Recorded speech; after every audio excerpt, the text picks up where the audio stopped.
Pessoal, então vamos continuar a nossa monitoria de direito penal parte geral. Nós estamos tratando sobre os princípios constitucionais aplicáveis ao direito penal. Nosso vídeo anterior nós tratamos do princípio da legalidade, que dele decorre também o princípio da reserva legal, da anterioridade penal, e deles decorrem o princípio da taxatividade penal e retroatividade.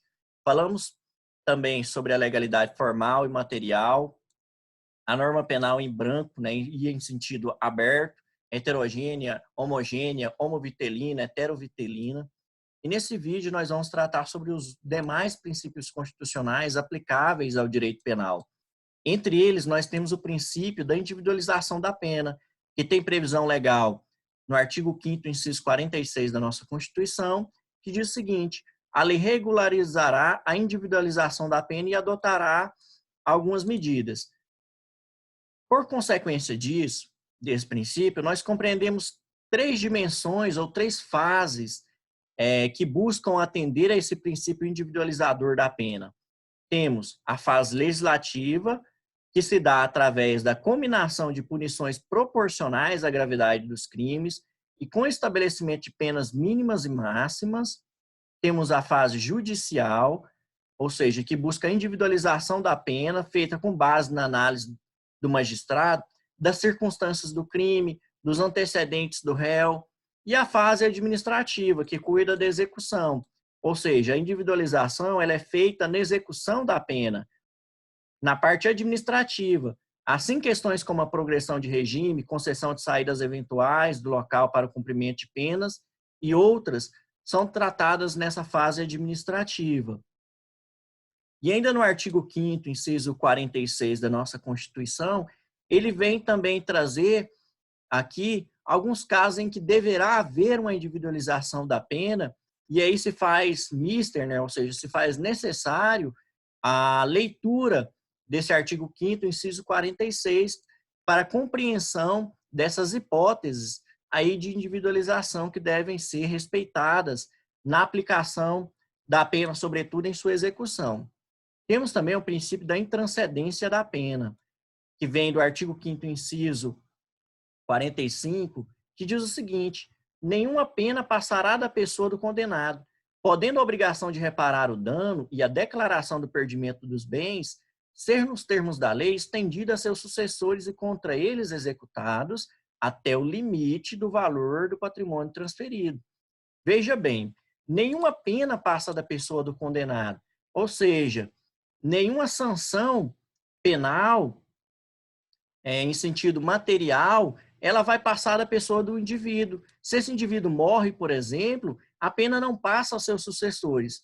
No entanto, as combinações de sanções penais de caráter pecuniário, ou seja, de caráter civil, elas podem ser executadas até o limite do valor do patrimônio transferido. Imagine aqui, um sujeito que tenha um patrimônio de 20 mil reais e que venha a falecer e que lhe seja aplicada uma sanção penal, uma multa, no valor de 50 mil reais.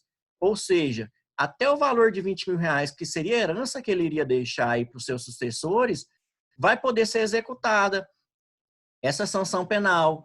Já os outros 30 mil que ultrapassariam o valor da herança que ele iria deixar, esses 30 mil não poderão ser executados, dado a esse limite do valor do patrimônio que havia sido deixado por ele.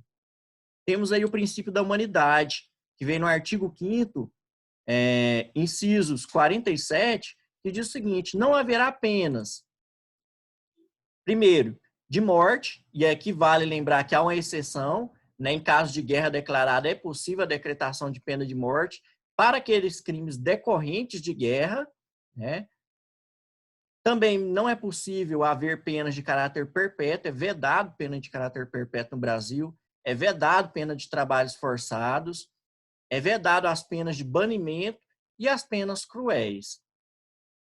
E, por fim, dos princípios constitucionais aplicáveis ao direito penal, nós temos o princípio da presunção de inocência, que está previsto no artigo 5º, inciso 57, que diz o seguinte: ninguém será considerado culpado até o trânsito em julgado de sentença penal condenatória.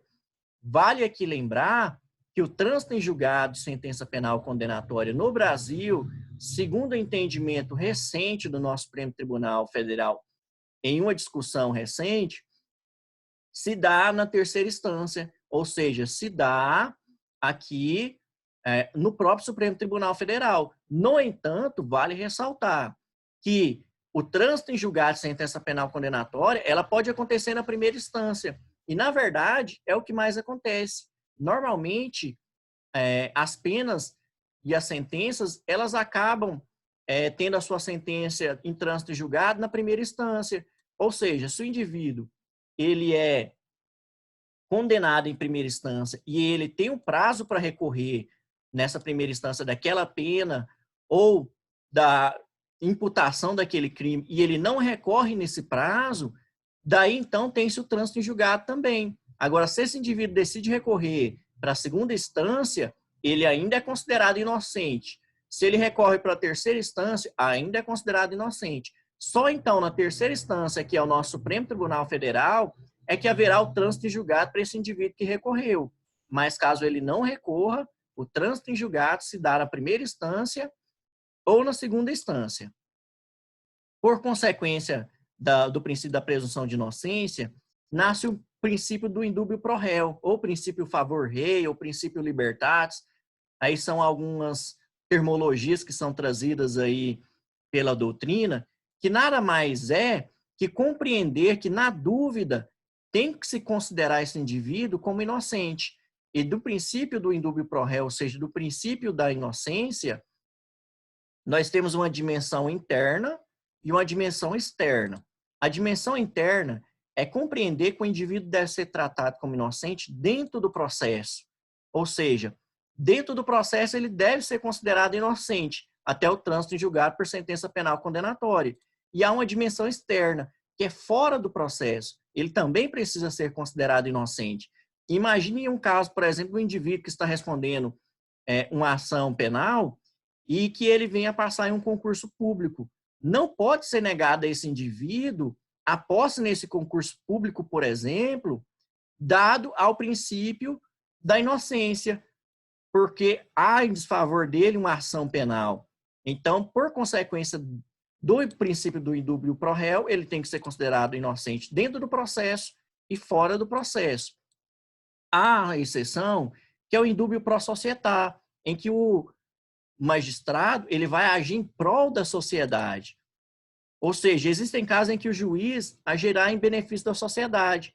Por exemplo, nas decisões de recebimento de denúncia ou queixa e na decisão de pronúncia, no caso de processo de competência do tribunal do júri, onde o juiz decide contrariamente ao réu, ou seja, ele recebe a denúncia ou queixa no primeiro caso e pronuncia o réu no segundo, com base apenas nos indícios de autoria e prova de materialidade.